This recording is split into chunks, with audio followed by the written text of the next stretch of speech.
Edhe gjatë ditës së diel, drejtuesit e mjeteve janë detyruar të përdorin rrugën alternative Maliq-Lozhan-Moglic-Gramsh për të udhëtuar drejt Elbasanit dhe kryeqytetit.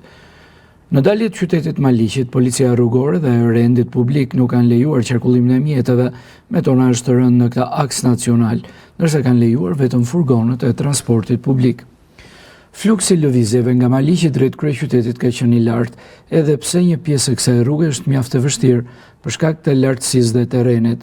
Në segmentet caktuara, rruga është shumë e ngushtë, duke krijuar vështirësi për qarkullimin normal të automjeteve, gjë që pranohet edhe nga vetë drejtuesit e mjeteve.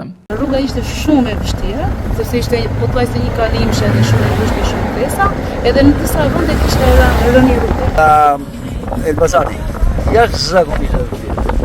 Shumë e vështirë edhe si rrugë malore të Leza, edhe rrugë të rrëzuara, vende të rrëzuara. Leza, dy vende kanë rënë. S'ku të thua rrugë këse. Një natë më parë, për shkak të lejimit të qarkullimit të mjeteve me tonazh të rënd në këtë rrugë të vështirë, kolona automjeteve arriti deri në 7 km, ndërsa drejtuesit pritën më shumë se 3 orë për të vijuar normalisht lëvizjen e tyre.